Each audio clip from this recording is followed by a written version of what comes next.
সংসদ ভেঙে যাওয়ার পর 90 দিনের মধ্যে নির্বাচন। তো সংসদে ভেঙে গেল, 12তম সংসদে ভেঙে গেল, তার কয়দিন পরে নির্বাচন হয়েছে? কোন সংবিধানে হয়েছে? সেটা নিয়ে একবার প্রশ্ন আছে। না থাকলে আপনি সেই সংবিধানে ঢুকলেন কিভাবে? আপনি যত গল্পই করেন, আপনি ঢুকতে পারেন না। আপনি এখনো সংবিধানে ঢোকেন নাই। এবং আমাদের নির্বাচন কমিশন নির্বাচনের তারিখটা ঘোষণা করেছিল, তখন বলেন নাই সংবিধানের 123 অনুচ্ছেদ মোতাবেক আমি নির্বাচন ঘোষণা, আমি চ্যালেঞ্জ করলাম, দেখান। তার মানে সংবিধানের বাইরে। আপনি সংবিধানের বাইরে বসে নির্বাচন করছেন, সামনে প্রশ্ন আসতেই পারে আপনি কিভাবে নির্বাচিত। এখন বলতে পারেন তুমি রাজ্জাকে জিজ্ঞেস করলে কিছু আসে যায় না। আসলে কিছু আসে যায় না। শেখ হাসিনাও তাই ভাবতো, কিন্তু যখন একটা ঐক্যমত তৈরি হয়ে যায় তখন তুমি বুলেট টুলেট কিছু চলে নাই। শেখ হাসিনা কিন্তু বলতে পারে নাই আমি সংবিধান মোতাবেক প্রধানমন্ত্রী আসি বইলে থাকতে পারে নাই, চলে যেতে হইছে। তো টাইম ইজ কামিং। আপনাকে তো নিয়মের ব্যত্যয় ঘটানো যাবে না। আর সেই নিয়মের ব্যত্যয় ঘটাই আপনি পার্লামেন্টে বসবেন আর ওইখানে বসে বসে আইন পাশ কইরা দেশবাসীরা মানতে বলবেন, কি কইরা সম্ভব? আপনি নিজের বিবেক থাকবে না, আপনি আইনের ঊর্ধ্বে থাকবেন আর আমাকে আইনের আওতায় নিবেন, এটা তো হয় না। এইবার আসেন মানবাধিকার কমিশন গঠন, বা আমি ওখানে যেতে চাই যে গণতন্ত্র, আমি সেটাই বলতেছি। আপনি গণতন্ত্রের রক্ষা কবচের ভিতরে একটু আগে তো আপনাকে বললাম বিচার নিয়োগের যে বিষয়। আবার আসেন মানবাধিকার কমিশন অধ্যাদেশ, এই যে বেসিক জায়গাগুলা আপনার কথায় কথায় বলে 133টা অধ্যাদেশ ছিল, 98টা পাস করছি। আরে ভাই, ভাইটাল জিনিস 5টা পাস করার নাই তো কি? What is the use of it? আপনি এটার ইউজটা কি? আপনি লোকের সংখ্যা বুঝে তো লাভ নাই। এই দেশের লোক এখন সেই জায়গাটায় নাই।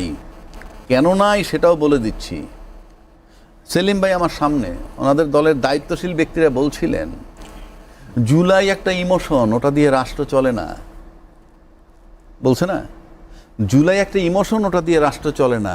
অথচ আজকে কিন্তু জুলাইয়ের সময় যে এক দফা ঘোষণা আসছিল, সেটার ঘোষককে, সেটা নিয়ে কারাকারি চলছে। পুরো জুলাইকে নিয়েই তো কারাকারি। তার মানে কি, জুলাইয়ের একটা বিশাল ইম্প্যাক্ট বাংলাদেশের রাজনীতিতে এখন আছে। এবং এইটা বুঝতে পাইরা যে চলতে হবে সামনে জুলাইকে ধারণ করে, তাই এখন এটাকে ক্যাশ করার পরিকল্পনা। ক্যাশ করার পরিকল্পনা কেন বলছি?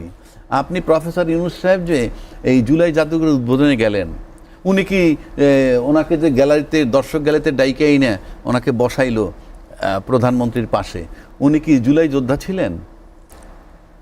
উনি তো যত বড় আন্দোলন হয়েছে সব দল মিলে করছে, বিএনপিও করছে, উনি তো তখন প্যারিসে। 8 তারিখ আপনি ওনাকে বসাইলেন, কিন্তু এই মুক্তিযুদ্ধের আর এই যে জুলাইয়ের যারা অগ্রপথিক, আপনি বিএনপি আছেন, জামাত আছেন, XYZ আছেন, নো ম্যাটার, কিন্তু ফিজিক্যালি যে লোকগুলোর সামনে দৃশ্যমান ছিল, তার ভিতরে ছাত্রদের কিছু নাম আছে যারা উপদেষ্টাও হয়েছিল, তারা আজকে একটা দলও করছে। তাদেরকে আপনি দাওয়াত দেন নাই তা না, গয়রহ কার্ড দিয়ে দিচ্ছেন না, তাদেরকে আপনার স্পেশাল দাওয়াত দিবেন। স্পেশাল দাওয়াত মানে কি? মঞ্চে বসবে। আচ্ছা, মঞ্চে যদি না বসান, আপনি যদি তারা দর্শক গ্যালারিতে বসায় রাখেন এবং তারা যদি যাইতো ওখানে, নাহিদরা যদি দর্শক গ্যালারিতে বসে থাকতো, তাহলে রেজাল্টটা কি দাঁড়াইতো? রেজাল্টটা দাঁড়াইতো যে জুলাইয়ের টোটাল স্বীকৃতি, কৃতিত্বটা মঞ্চে যারা বসা আছে তাদের। তাই তারা যায় নাই। কারণ আপনি তার কৃতিত্ব দিতে হবে। এই যে আমাদের স্বাধীনতার একটা ঘোষক নিয়ে আজও বিতর্ক চলছে। সংবিধানে লেখা আছে বঙ্গবন্ধু স্বাধীনতার ঘোষক। চুপ্পু সাহেব ক্ষমতায় থাকার, মসনদে থাকার লোভে গিয়ে ওইখানে বইতে লেখা আছে বঙ্গবন্ধু ঘোষক, উনি পার্লামেন্টে পড়লেন জিয়াউর রহমান স্বাধীনতার ঘোষক। আপনি পড়েন ভাই, আপত্তি নাই, দেশবাসী তো দেখলো। এই যে এই প্রহসন কইরা আপনারা ক্ষমতায় বসে থাকবেন আর এই প্রহসন কইরা দেশ চালাবেন, পারছেন না, নিয়ন্ত্রণ করতে পারতেছেন না। এখন সব ওপেন মানুষের কাছে। তো আপনি নিজে আগে ট্রান্সপারেন্ট হইতে হবে। বাংলাদেশ চালাইতে হলে প্রথম শর্ত হলো আপনার ট্রান্সপারেন্ট, স্বচ্ছতা। স্বচ্ছ যিনি হন না, এই যে ঘোলাটে লোকগুলা বসেন, ঘোলাটে লোকগুলা বসার মানে হচ্ছে এদেরকে ক্যাশ করে। তুমি এই ঘোলাটে আত্মা নিয়ে আসছো, তুমি স্বচ্ছ না, তুমি এই করতে হবে, তা নাহলে এই বাটে পড়বা। তাই চলতেছে। আপনি দেখেন না দেশটা কিভাবে চলে। যে আপনি বললেন যে নিয়ন্ত্রণ নেই, নিয়ন্ত্রণটি আসলে সরকারের নিয়ন্ত্রণ নেই না, দেশের ব্যবস্থাপনায় ত্রুটি, দুর্বলতা? আপনি একটা জিনিস লক্ষ্য রাখেন, যেমন ধরেন এই যে বর্তমান যে সরকার ক্ষমতায় আছেন, তার কিন্তু রাজনৈতিকভাবে ডিস্টারবেন্স হওয়ার সম্ভাবনাটা খুবই কম। খুবই কম। কেন কম? না, আমরা বিরোধী দলকে তো দেখছি রাজপথে কর্মসূচি পালন না করছে। কর্মসূচি পালন করুক, কেন কম সেটা বলি। ধরেন বিরোধী দলে অন্যতম দল আছে জামাত, আসন সংখ্যা 68, নারী আসন আরও আছে 8টা, 76। তামাশা না। মুক্তির চেতনা এমন পর্যায়ে গেছে আমাদের দেশে, চেতনা হইতে হইতে এই চেতনার সময় সবচেয়ে বেশি সিট তারা পাইছে, মানে তাদের জীবদ্দশায়। এর আগে তো এই সিট পায় নাই। তাহলে কি মুক্তিযোদ্ধার চেতনার যে চিৎকার, সেটা কি জনগণ অ্যাকসেপ্ট করে নাই? নাহলে 68টা সিট কীভাবে পায়? কারণ জনগণ চিন্তা করছে যে হ্যাঁ, মুক্তিযুদ্ধের চেতনাকে বিক্রি করা হয়। আচ্ছা, এই যে 76টা সিট তার আছে নারী আসন নিয়ে, সে এই পার্লামেন্টে কেন ডিস্টার্ব করবে? কারণ সে একটা বিরোধী দলের পতাকা লাগায় ঘুরতেছে। তোমরা তাকে রাজাকার বলো, সে তার বিদেশি বাংলাদেশের পতাকা লাগায় ঘুরতেছে। সুতরাং এই 5 বছরে সে আরও সাংগঠনিকভাবে শক্ত হওয়ার প্ল্যান করবে।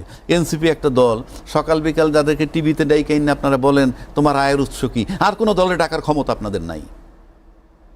আর কোনো দলের ক্ষমতা নাই আপনারা। আপনারা জানেন রাজনীতিবিদরা কেমনে চলে, আমরা জানি। কিন্তু ওই কয়টা ছেলের নরম পাইছে না, এসে তাদেরকে জিজ্ঞেস করেন বারবার, উৎস কই, টাকা পাও কই, চলো কেমনে, প্রাডতে উডো কেমনে, ইত্যাদি ইত্যাদি। তো এটা বলে দুর্বল বলে। কিন্তু 6টা সিট পাইছে। বাংলাদেশ এসে প্রথম একটা রাজনৈতিক দল যে 1 বছর যার বয়সে 6টা সিট পাইছে। এখন কেউ কেউ বলে 6টা সিট দেওয়া হয়েছে, দেওয়া হলে তো পুরো ইলেকশনটাই বাতিল হয়ে যায় বেটা। কাজে 6টা সিট পাইছে। তো যারা 6টা সিট পাইছে তারা কি করবেন? 2টা নারী আসন, 8টা সিট। রাশেদ খানের জিন্দিগিতে একটা সিট পায় নাই, আওয়ামী লীগের করুণায় পাইছে। তো এখন তারা 8টা সিট পাইছে। তারা কি করবে? পার্লামেন্ট থাক, আমরা দলটা গুছাই। কিন্তু এই দিক দিয়ে সমস্যা নাই, প্রশ্ন অন্য জায়গায়। আপনার বিদ্যুৎ বিল বাড়াচ্ছেন, আকাশচুম্বী গ্যাস বিল, আকাশচুম্বী গ্যাস নাই। এবং তাত্ত্বিকভাবে কোনো উপদেষ্টা বলেন গ্যাস বিল বাড়লে কী হবে, টাকাটা তো দেশের বাইরে যাচ্ছে না, আপনাকে রাইটটা কে দিছে যে আমার কাছে টাকা চুইসে নিয়ে আপনি রাখবেন? পকেট খালি হচ্ছে তো। আমার টাকা চুইসে নিয়ে আপনি রাখবেন, আপনাকে রাইটটা কে দিছে? চিবিয়ে চিবিয়ে বলে, মানে অসহ্য। আপনি এইভাবে কথা বলতে পারেন না। আবার আরেকজন দায়িত্বশীল মন্ত্রী বলছেন আজকে বিদ্যুতের কোনো ঘাটতি নাই, গ্রামগঞ্জে বিদ্যুতের অভাব নাই, লম্বা লাইনটা লম্বা খুব, কোথাও কেটে গেলে খুঁজে বের করতে সময় লাগে, তাই লোডশেডিং থাকে। এগুলো কোনো যুক্তি? এটা ইয়ের মতো। কেউ কেউ বলতেছে এখন ইলেকট্রিক চুলা চালায় সেই জন্য বলতেছে শর্ট, যেটা হাসান মাহমুদ বলছিল প্রচুর মোবাইল রিচার্জ করে তাই বিদ্যুতের ঘাটতি। আমরা যে কোথায় আসি আমি জাস্ট আমার মাথায় ধরে না। আপনি গণতন্ত্র খুঁজেন, আপনি আগে ঠিক হন। To the pure all things are pure. আপনি নিজে ভালো তো জগৎ ভালো। এটা যারা লিখছে, আজও বাংলাদেশে কোনো দার্শনিক পয়দা হয় নাই যে কথাটা মিথ্যা, যে to the pure all things are pure. তো তা নাহলে আপনার কথা শুনবে না কেন? ক্ষমতাসীনদের অনেকে তো বিষয়টি উপলব্ধি করেন। আপনি জানেন একজন সংসদ সদস্য কথা বলেছেন, আপনি এই সংস্কার না করলে এগুলো হবে না তো। একটা আগে বললামই তো, সিএমএস কেন এত ক্লিন থাকে, ঢাকা মেডিকেল কলেজ চলে না কেন? আপনি হাঁটতে হাঁটতে যাইতেছেন, যেদিকে চোখ যায় আই এম দ্য বস, আমি যা বলি তাই হবে, এখান থেকে একটা রাস্তা হবে। রাস্তাটা যাচ্ছে কোন দিকে কিন্তু জানেন? হাওরের মধ্যে দিয়ে। আব্দুর রহমান সাহেব হামিদ সাহেব নিয়ে গেছে কোত্থেকে? হাওরের মধ্য দিয়ে। একটা সভ্য জগতে এটা চলে নাকি? একটা হাওরের মধ্যে দিয়ে রাস্তা নিয়ে দুই পাশে কি করে দিলেন? দুই পাশের পানি চলাচল কি করে দিলেন আপনি? এই হলো আবেদন। আমি হাইটে যাইতেছি, হ্যাঁ এখানে একটা খেলার মাঠ হওয়া দরকার। আমি হাইটে যাইতেছি, এখানে এই ক্যান্টিন হওয়া দরকার। বলে দিলে হয়ে, দিস ইজ নট, এটা পলিসি না। আপনার সব সিস্টেমে চলবে অটো।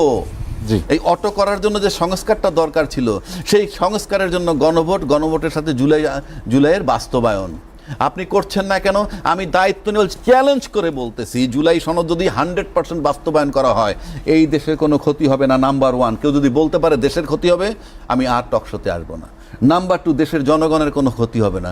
দেশের ক্ষতি হবে না, দেশের জনগণের ক্ষতি হবে না। আপনার সমস্যা কি? বাড়তি কোনো পয়সা খরচ হবে না। সমস্যাটা কি? তাহলে সবাই একমত হচ্ছে না কেন? দলীয় ক্ষমতা খর্ব হয়ে যায়। 1, 2, আপনি দুর্নীতি করে চাপা দিতে পারবেন না, সিস্টেমে দুর্নীতি বের করে ফেলবে। এখন আপনি দুর্নীতি করে চাপা দিবেন, নেক্সট যে সরকার আসবে তাকে দুর্নীতির টাকা শেয়ার দিয়ে ওটাকে চাপা দেওয়াবেন। That is the thing happening. এই রাষ্ট্রপতি নির্বাচনের পদ্ধতি বলছিলেন যে যেহেতু জুলাই সনদ এখনো কার্যকর নয়, বর্তমান প্রচলিত পদ্ধতিতে রাষ্ট্রপতি নির্বাচন হবে, সেখানে 70 অনুচ্ছেদ কার্যকর হবে কিনা। আরেকটি বিষয় সেটি হচ্ছে যে বিরোধী দল কেন কর্নেল ওলিকে প্রার্থী করলেন। রাষ্ট্রপতি আলোচনাকে ঘিরে রাজনৈতিক দলগুলো, বিশেষ করে সরকার এবং বিরোধী দলের নিজস্ব কোনো দৃষ্টিভঙ্গি কাজ করছে কিনা, যেটি বাংলাদেশের রাজনীতিতে এক বড় ধরনের প্রভাব রাখতে পারে। ধন্যবাদ আপনাকে এবং আমার সহ-আলোচক সেলিম ভাই। আপনি প্রথম বলছেন সংবিধানের ৭০ অনুচ্ছেদ, ওখানে বলাই আছে যে দলীয় সিদ্ধান্তের বাইরে ভোট দিতে পারবে না, এবং দলীয় সিদ্ধান্তের বাইরে যদি ভোট দেয় তাহলে তার সদস্যপদ বাতিল হয়ে যাবে। সুতরাং আপনি নিশ্চিত থাকতে পারেন যে দলীয় ভোট সব বিএনপির প্রার্থী পাবে। এখন প্রশ্ন হচ্ছে ভোটের সিস্টেমটা কি? ভোটের সিস্টেম আপনি যদি গোপন রাখেন, আমি তো জানি না ঠিক প্রেসিডেন্ট ভোট কীভাবে দেবে, সেলিম ভাই হয়তো আমার চেয়ে ভালো জানবেন। সেলিম ভাই হয়তো প্রথমবারের মতো দিবেন। হ্যাঁ, যাই হোক, আমি জানি না। সেলিম ভাই আপনি বলেন তো, ভোটটা কি গোপন থাকবে নাকি? এটা আপনার গোপন থাকারই কথা, যেটা আমরা থাকার কথা বলতে কি, মনে করেন গোপন থাকলে তো আমার ভোট আমি কারে দিব কেউ তো জানার কথা না। জানার কথা না। তাহলে তো ফ্লোর ক্রসিং করলাম কি করলাম না সন্দেহ থাকবে, যে ২১৩টা ভোট তে কথার কথা যে এনে 50টা কম পাইছে বিএনপির প্রার্থী, তাহলে বিএনপি ভাবতে পারে যে আমার 50টা ভোট গেল। কিন্তু কোন 50 জন, আমার কাছে মনে হয় বিষয়টা এরকম না। আমি যেটা পত্রিকায় পড়লাম তাতে বোধহয় আপনি কোন প্রার্থীকে দিবেন, প্রার্থীর পাশে আপনার নাম দেওয়া হবে এবং কোন আসনের এমপি এটা লিখতে হবে, এটুকু আমার ধারণা। কাজে ওই ব্যাপারে কোনো সন্দেহ নাই যে ইট ইজ সার্টেন যে বিএনপির প্রার্থী যিনি থাকবেন সে পাশ করবেন। এখন প্রশ্ন হচ্ছে যে আপনি কর্নেল অলিকে যে প্রার্থী বানানো হইল এরকম একটা অবস্থায়, সেটা কিন্তু একটা প্রশ্ন, একটা কোশ্চেন মার্ক। এটা কোশ্চেন মার্ক যদি আপনি আনেন তাহলে আমার কাছে একটা আলোচনার বিষয় হয়। আপনি ওইভাবে চিন্তা করেন। আমরা এই মুহূর্ত পর্যন্ত জানি যেটুক, আমার মনে হয় বিএনপির তরফ থেকে কাকে দিবে আমরা জানি না, এখনও কিন্তু স্থির হয় নাই। বাট 11 দলীয় যে বিরোধী দল, 11 দলীয় জোট, তারা কিন্তু কর্নেল অলি সাহেবকে অলরেডি ডিক্লারেশন দিচ্ছেন। তার ক্রাইটেরিয়া কি? উনি একজন আর্মি অফিসার ছিলেন, এবং উনি একজন বীর বিক্রম, এবং উনি একজন মুক্তিযোদ্ধা। আবার যদি আমি ফখরুল ইসলাম আলমগীর দিকে যাই, আমি কারো দোষ দিচ্ছি না বা নিন্দা করছি না। ফখরুল ইসলাম আলমগীর সাহেবের পারিবারিক ব্যাকগ্রাউন্ডে বলা আছে, তার ফ্যামিলিতে তার পিতা মুসলিম লীগ করতেন, তিনি মন্ত্রী ছিলেন। তো আমরা তো মুসলিম লীগ করা মানি তখন তাদেরকে রাজাকার ধরা হয় স্বাধীনতার পর থেকে। তো সেই হিসাবে তিনি তার পরিবারের পারিবারিক প্রশ্ন আসে। তো পারিবারিক প্রশ্ন যদি আনেন তাহলে বিএনপির যোগ্য প্রার্থীকে, পারিবারিক প্রশ্নটা আমি কেন বলতেছি, বাংলাদেশে ইনশাল্লাহ তাআলা গত 53-54 বছর যাবৎ মুক্তিযুদ্ধের চেতনা, মুক্তিযুদ্ধের বাইরে কিছু নাই। সুতরাং you must pay honour to a freedom fighter. তার সেদিক থেকে যদি আপনি বিবেচনায় নেন, ফখরুল ইসলাম আলমগীর সাহেব যদি বিএনপির প্রার্থী হন, আর কর্নেল অলি সাহেব যদি 11 দলীয় জোটের প্রার্থী হন, আমি তো মনে করি সবার ভোট তাকে দেওয়া উচিত, যেহেতু উনি কনফার্ম একজন বীর বিক্রম এবং নিজে একজন মুক্তিযোদ্ধা। কারণ আপনার স্বাধীনতার মুক্তিযুদ্ধের পক্ষে, চেতনার পক্ষে, ফুল টাইম চেতনার পক্ষে। তা আপনি চেতনার পক্ষে থেকে যদি ভোট চেতনার পক্ষে না যায়, তাহলে তো এটা ইনজাস্টিস। সেক্ষেত্রে আমি মনে করি বিএনপির একজন ভালো প্রার্থী আছে, আমার ব্যক্তিগত ওপিনিয়ন। আমাকে কি বিএনপি ভাত মাছ দিবে না? আমি জেনুইন কথাটা বলছি। বিএনপিতে একজন ভালো মুক্তিযোদ্ধা আছে, যিনি নিজের মুক্তিযুদ্ধ করেছেন, উনি মেজর হাফিজ, যিনি বর্তমান ভারপ্রাপ্ত দায়িত্বেও আছেন। উনি মেজর হাফিজ। আপনি দেখেন একজন ব্যক্তি কতটা ক্রাইটেরিয়া দেন, মুক্তিযোদ্ধা হাফিজ, মেজর হাফিজ, ফুটবলার হাফিজ, তারপরে সাংসদ হাফিজ, মন্ত্রী হাফিজ, স্পিকার হাফিজ, ভারপ্রাপ্ত রাষ্ট্রপতি হাফিজ। তো বিএনপিতে তো এর চেয়ে যোগ্য কোনো লোক নাই। এবং যদি মুক্তিযোদ্ধা হাফিজ ইলেকশন করেন আর মুক্তিযোদ্ধা কর্নেল অলি নির্বাচন করেন, সেক্ষেত্রে মুক্তিযোদ্ধা হাফিজ যদি ভোট, জামাতের ভোটগুলোও পান, তা তো আমার কাছে ভালো লাগবে। কিন্তু যদি মুক্তিযোদ্ধা কর্নেল অলি ইলেকশনে দাঁড়ান, আর বিএনপির তরফ থেকে আরেকজন এমনভাবে দাঁড়ান যার এই মুক্তিযোদ্ধা হিসেবে তার পরিচয় নাই, যার পারিবারিক ব্যাকগ্রাউন্ড নিয়ে বিতর্ক আছে, সে যদি পাশ করে, তখন মুক্তিযুদ্ধের চেতনা নিয়ে কথা বলা তাদের জন্য নিষেধ হওয়া উচিত আমি মনে করি। তো সেই হিসাবে একটু রাজাকি ভাই আপনার সঙ্গে যোগ করি, যেটি এরশাদ হোসেন সেলিম বলেছেন যে আরেকটি নির্বাচনের আগে হয়েছে 91 সালে, যেটি তখন বিএনপির প্রার্থী ছিলেন আব্দুর রহমান বিশ্বাস, আর বিরোধী দল থেকে দেওয়া হয়েছিল বিচারপতি বদরুল হায়দার চৌধুরী। নিশ্চয়ই তাদের দুজনেরও আপনি আপনি তো ওইভাবে নিয়ে আসেন, জানেন, তখন আব্দুর রহমান বিশ্বাসই জয়ী হয়েছিলেন। ওইটাতে বললাম, ওইভাবে যদি বিষয় নিয়ে আসেন, তাহলে একটা কথা বলে দেই, এই মুক্তিযুদ্ধের চেতনাটা একটা রাজনৈতিক ইস্যু। নোবডি, কেউ ফিল করে না। ফিল করলে আপনি মুক্তিযোদ্ধার মেয়েরে রাজাকারের ছেলের সাথে বিয়ে দিচ্ছেন, আবার গল্প করেন। মানুষ, বাংলাদেশের লোকগুলাই জানি কেমন। আপনি যেটা টিকে রাখতে পারবেন সেটা বলেন কেন? আপনি মুক্তিযুদ্ধে এত গুরুত্ব দেন, মুক্তির জন্য জীবন দিয়ে দিতেছেন, হাতাহাতি হয় টকশোতে, যাদের বয়স ৭৫-৭৬ তারা হাতাহাতি করে, উত্তেজনা দেখলে নার্ভাস হয়ে যায় দেশ জাতি। তাহলে আপনি মুক্তিযোদ্ধা ভোট পাবেন না কেন? এই জন্য আমি বলবো, মুক্তিযোদ্ধার চেতনা বাস্তবায়ন করতে হইলে, মুক্তিযুদ্ধের প্রতি সম্মান দেখাইতে হইলে বিএনপির মধ্যে একমাত্র প্রার্থী এখন এই মুহূর্তে মুক্তিযোদ্ধা হাফিজ। তাহলে কি কর্নেল অলিকে রাষ্ট্রপতি প্রার্থী করে জামাত এবং 11 দল মুক্তিযোদ্ধার প্রতি এখন যদি মনে করেন এখানে ফখরুল ইসলাম আলমগীর সাহেব এমপি থাকেন, প্রেসিডেন্টের পদে থাকেন, আর ওইদিকে যদি কর্নেল অলি সাহেব থাকেন, তাইলে যদি ফখরুল ইসলাম আলমগীর সাহেব পাস করেন আর কর্নেল অলি যদি ফেল করেন, তাহলে জাতি সুচিন্তিত মতামত দিছে মুক্তিযুদ্ধের বিরুদ্ধে। যেটি আমি আপনার কাছে জানতে চাই যে জামাতে ইসলামীর নেতৃত্বে যে 11 দল, তারা কি আসলে তাদের এখন যে কার্যক্রম আপনি জানেন, আমি একটু পিছনে যেতে চাই, বিরোধী দলের নেতার বাসভবনের আলোকচিত্র থেকে শুরু করে, আলোকচিত্র প্রদর্শন থেকে শুরু করে, এবং কর্নেল অলিকে রাষ্ট্রপতি মনোনয়ন দেয়া, তারা কি মুক্তিযুদ্ধের প্রতি ঝুঁকে গেল কিনা? ডেফিনেটলি। আপনি যখন একটা মুক্তিযুদ্ধের, শোনেন, কর্নেল অলি সাহেব জামাতে যোগ দিলে, বাংলাদেশের ক্যারেক্টারটা কেমন জানেন? আপনি জামাতে যোগ দিলে রাজাকার হয়ে যাচ্ছেন, কিন্তু জামাতের লোক এসে যদি আপনার দলে যোগ দেয় তখন আপনাকে রাজাকার বলা হয় না। মানে ওইখানে গেলে রাজাকার হয়ে যাবেন, এইখানে আসলে আবার ওই রাজাকার পরিশুদ্ধ হয়ে যায় অন্য একটা দলে গেলে। এই যেমন ধরেন আমাদের প্রায়ত হাসিনা, মানে কি বলে, সাবেক প্রধানমন্ত্রী হাসিনা তার মেয়েরে যখন বিয়ে দিয়ে দিলেন, আমরা জানি রাজাকারের ছেলের কাছে, ওটা জায়েজ হয়ে গেছে, ওটা নিয়ে কোনো বিতর্ক নাই, ওই 16 বছর কেউ কথা বলে নাই।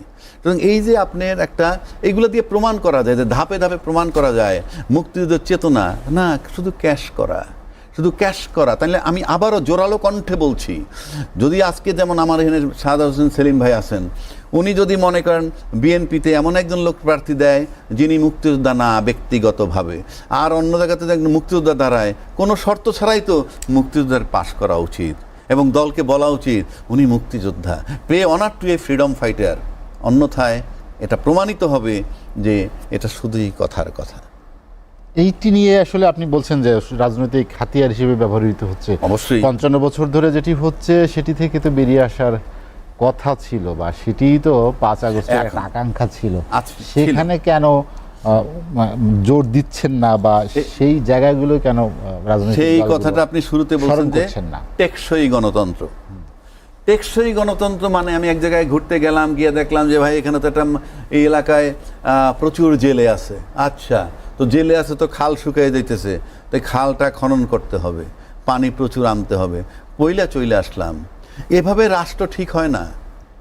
রাষ্ট্র ঠিক হওয়ার জন্য আপনার প্রাতিষ্ঠানিক যে পরিবর্তনটা দরকার। যেমন আপনি ধরেন একজন ব্রিগেডিয়ার জেনারেল চালান সিএমএইচ, জি হ্যাঁ, ব্রিগেডিয়ার জেনারেল যে সিএমএইচটা চালায় সেটা ঝকঝক চকচক করে কেন? ওই ব্রিগেডিয়ার সাহেব ঢাকা মেডিকেল কলেজ চালাইতে দেন ডাইরেক্টর হিসাবে, আমি লিখে দিতে পারি। ব্রিগেডিয়ার তো দূরের কথা, আর্মি চিফকে চালাইতে দেন, ব্যর্থ হয়ে জানাই ঢাকা মেডিকেলও যিনি চালান উনিও আর্মি অফিসার। আমি তো সেটাই বলছি, তাহলে সিএমএইচ তো ঝকঝক চকচক করে, কিন্তু ঢাকা মেডিকেল কেন পারে না? কারণ প্রাতিষ্ঠানিক যে সিস্টেমটা, এই যে আপনি একটু আগে বললেন যে টেকসই গণতন্ত্র, টেকসই গণতন্ত্রের কতগুলো শর্ত থাকে। নাম্বার 1, নাগরিকের ভোটের অধিকার। নাম্বার 2, নাগরিকের বিচার পাবার অধিকার। নাম্বার 3, নাগরিকের স্বাধীনভাবে কথা বলা এবং চলার অধিকার। এখন আসেন ভোটের অধিকার। ভোট যেটা দেখেন, আপনি আনুষ্ঠানিকভাবে ভোট দেখতেছেন, কিন্তু ভোটের পরে বলা হয় জাহিদুর রে পাশ করানো হয়েছে, ও মিস্টার এক্স রে পাশ করানো হয়েছে, এই কথা কিন্তু হয়। এই যে পাশ করানো হয়েছে মানে ভোট হয় নাই, আর পাশ করানো হয়েছে মানে ওই সিটটা বিতর্কিত। আচ্ছা, এবারের ভোটে অনেকগুলো আসনে এভাবে বলা হয়েছে। তার মানে কি, আপনি যে 2টা আসনের কথা বলছেন, যে কেউ বলছেন নাহিদকে পাশ করানো হয়েছে, ডাক্তার শফিকুর রহমানের পাশ করানো হয়েছে, যদি তাই হয়ে থাকে তাহলে তো 2টা সিটের নির্বাচন হয় নাই। আপনি জিনিসটা বুঝছেন? এই যে মস্করা করে এসে বইলা ফালায় টকশোতে এসে যে সমস্ত দলের লোকেরা একবারও ভাবে না বললাম কি, তুমি যেটা বললাম মানে তো 2টা সিটের নির্বাচন হয় নাই, এটা তো এই 2টা তো হয়ই নাই, যেহেতু দেওয়া হয়েছে, তাহলে বাকি 298টার অবস্থা কি? কোশ্চেন মার্ক হয়ে যায় না, বিতর্কিত করে যায়, বাহবা নয়, সস্তা বাহবা, পপুলারিটি। এখন আসেন, আপনি যে নাগরিকের বিচার অধিকার দিবেন, বিচার দেওয়ার অধিকারের পূর্ব শর্ত কি? স্বাধীন বিচার ব্যবস্থা। স্বাধীন বিচার ব্যবস্থার জন্য দরকার কি? স্বাধীন সচিবালয়, বিচার সচিবালয়। সেটা কি করলেন? এই ক্ষমতা এসে সেলিম ভাইরা বন্ধ করে দিলেন। তারপরে বলা আছে বিচারক নিয়োগ যে অধ্যাদেশ, সেটাকে আইনে রূপান্তর করলেন না। তাহলে আপনি স্বাধীন বিচার কিভাবে দিবেন? এরপরে আসেন নাগরিকের স্বাধীনভাবে চলার অধিকার, বলার অধিকার, সেটার সাথে সম্পর্কিত হলো গুম অধ্যাদেশ। সেটাকে আপনি আজও আইন বানান নাই, পোক্ত করে আনবেন বলছেন, পোক্ত করে আনবো, এই জন্য এটা পাশ করাইলাম না। 5 মাস কিন্তু পার হয়ে গেছে। তার মানে আপনি নাগরিক অধিকার নিশ্চিত করতেছেন না, স্বাধীনভাবে চলার অধিকার নিশ্চিত করতেছেন না। কে চলতে পারে কি পারে না সেটা ইমেটেরিয়াল। বিচার ব্যবস্থা নিশ্চিত করতেছেন না যে বিচার পাবে, সুতরাং আপনার টেকসই গণতন্ত্রের দিকে নাই। এগুলোই তো গণতন্ত্রের রক্ষক। জি, অথচ আপনি হাঁটতেছেন এক জায়গায় গেলেন, হ্যাঁ আমার এখানে একটা স্টেডিয়ামের দরকার, ঘোষণা করে দিন একটা স্টেডিয়াম হয়ে গেল। This is not the way to lead the country. Razzaqi ভাই বলছিলেন যে বাংলাদেশ জামাত ইসলামী নেতৃত্বাধীন যে 11 দলীয় জোটের কথা আছে, সেখানে একজন বীর মুক্তিযোদ্ধাকে রাষ্ট্রপতি পদপ্রার্থী করা হয়েছে। আপনি জানেন যে বিরোধী দলীয় নেতার বাসায় যে আলোকচিত্র প্রদর্শনী, সেখানেও 7ই মার্চের ভাষণের একটা আলোকচিত্র ছিল। জামাত যদি মুক্তিযুদ্ধকে এবং বাংলাদেশকে নিজের থেকে ধারণ করে, বিএনপির সেখানে কি কোনো ঘাটতি আছে কিনা? রাজ্জাকি ভাই যেটি বলছিলেন যে সবারই উচিত কর্নেল অলিকে ভোট দেওয়া।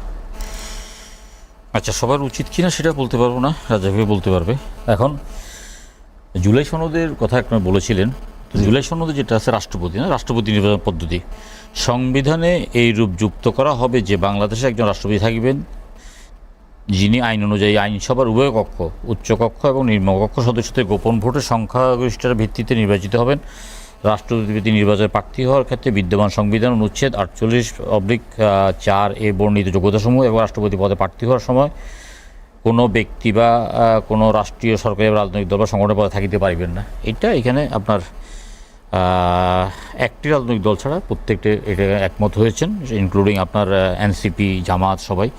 একটি রাজনৈতিক দল বলতে আপনার ইসলামী আন্দোলন বাংলাদেশ, এখানে আপনার দ্বিমত পোষণ করেছেন, নোট অফ ডিসেন্ট দিয়েছেন, এটা আর কি। তো যেহেতু এখন পর্যন্ত উচ্চকক্ষ গঠিত হয় নাই, তো নিম্নকক্ষের ভোটেই রাষ্ট্রপতি নির্বাচিত হবে। ভবিষ্যতে যদি কখনো উচ্চকক্ষ গঠিত হয়, তাহলে উচ্চকক্ষ এবং নিম্নকক্ষের সদস্যদেরকে দিয়েই আপনার রাষ্ট্রপতি নির্বাচন করা হবে। এটা আমাদের আপনার জুলাই সনদের অঙ্গীকার। এই অঙ্গীকারকে আমরা আপনার বাস্তবে রূপ দিতে চাই এবং প্রতিটা রাজনৈতিক দলের অঙ্গীকারবদ্ধ এটাকে রাজনৈতিকভাবে তারা আপনার বাস্তবে রূপ দেবে আর কি।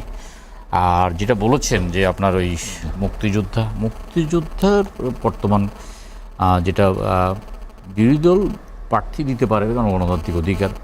তারপরে সরকারি দল, বিরোধী দল মিলে ভোট দেবেন এবং এটা গোপন ভোটের মধ্যেই হবে এই জিনিসটা।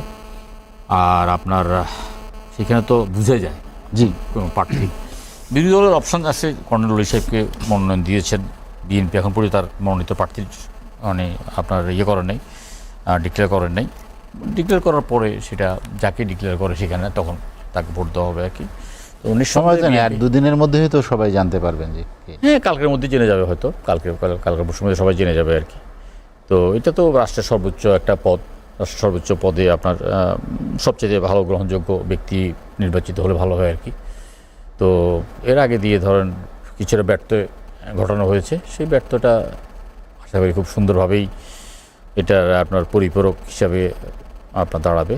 আর বিরোধী দলও তো অনেকগুলো, আমি তো বললাম যে রাজনীতিতে অনেক সময় কৌশল আছে, অনেকগুলো কৌশল আছে। কৌশল অংশ হিসেবে তারা মানে 7ই মার্চের আপনার ছবি দিয়ে জিয়া রহমান সাহেবের স্বাধীনতার ঘোষণাটা দেন না, এটা তাদের সেই কৌশল তাদের হতে পারে এই ব্যাপারে। আর প্রার্থী দাঁড় করিয়েছেন একজন মুক্তিযোদ্ধাকে, সেটা তো কোনো মানে উনি একজন যুদ্ধকালীন সময়ে আপনার উপাধি পেয়েছেন, যুদ্ধ গুরুত্বপূর্ণ ভূমিকা আছে, এটা তো আর কেউ অস্বীকার করছেন না।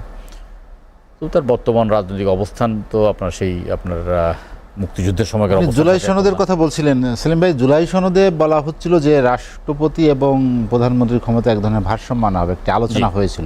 সে বিষয়ে আসলে কি সিদ্ধান্ত হয়েছে, বা সে ধরনের ভারসাম্য যদি আনা হয় তাহলে রাষ্ট্রপতি পদটা কতটা গুরুত্বপূর্ণ হয়ে উঠবে আগামী জাতীয় সংসদ নির্বাচনের আগে?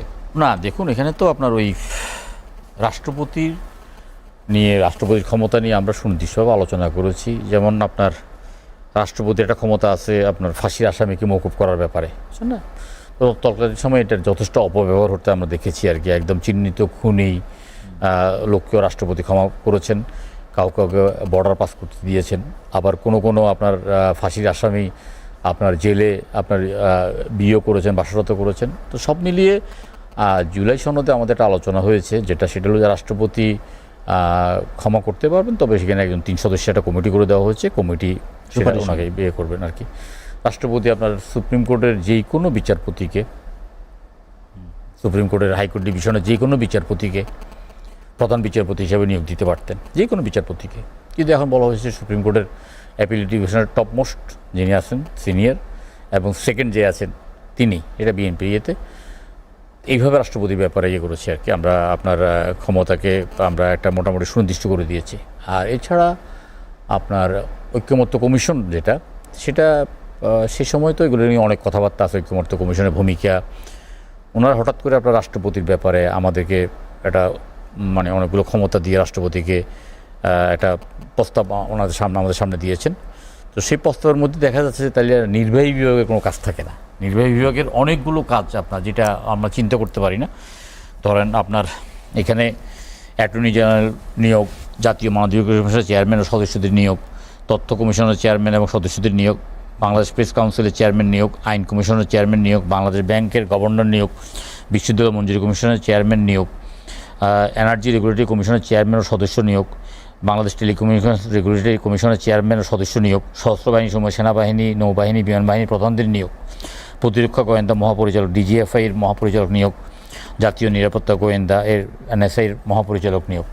তো হঠাৎ করে দেখলাম যে ক্ষমতায় রাষ্ট্রপতিকে একদম ফ্রাঙ্কেস্টাইনের মতো ক্ষমতা দেওয়া, এগুলো নিয়ে আলোচনা হয়েছে। পরবর্তীকালে আপনার অনেকগুলোতে নোট অফ ডিসেন্ট দিয়ে না, জুলাই সনদে আমি আপনাকে বলি, জুলাই সনদে আছে রাষ্ট্রপতিতে আপনার সেটা হলো যে জাতীয় মানবাধিকার কমিশনের চেয়ারম্যান সদস্য, তথ্য কমিশনের প্রধান এবং commissioner, Bangladesh press council commission, আইন কমিশনের চেয়ারম্যান, বাংলাদেশ ব্যাংকের গভর্নর, বাংলাদেশ এনার্জি রেগুলেটরি কমিশনের চেয়ারম্যান। এটা হলো জুলাই সনদে। সেখানে এখানে আপনার রাজনৈতিক দলের মধ্যে 9টি রাজনৈতিক দল নোট অফ ডিসেন্ট দিয়েছে, তার মধ্যে বিএনপিও আছে। আর নোট অফ ডিসেন্টের ব্যাপার বলা আছে অবশ্যই কোনো রাজনৈতিক দল বা জোট তাদের নির্বাচনী ইস্তেহারে উল্লেখ করবো যদি জনগণের ম্যান্ডেট লাভ করে তাহলে তারা সেই মতো ব্যবস্থা গ্রহণ করতে পারবেন।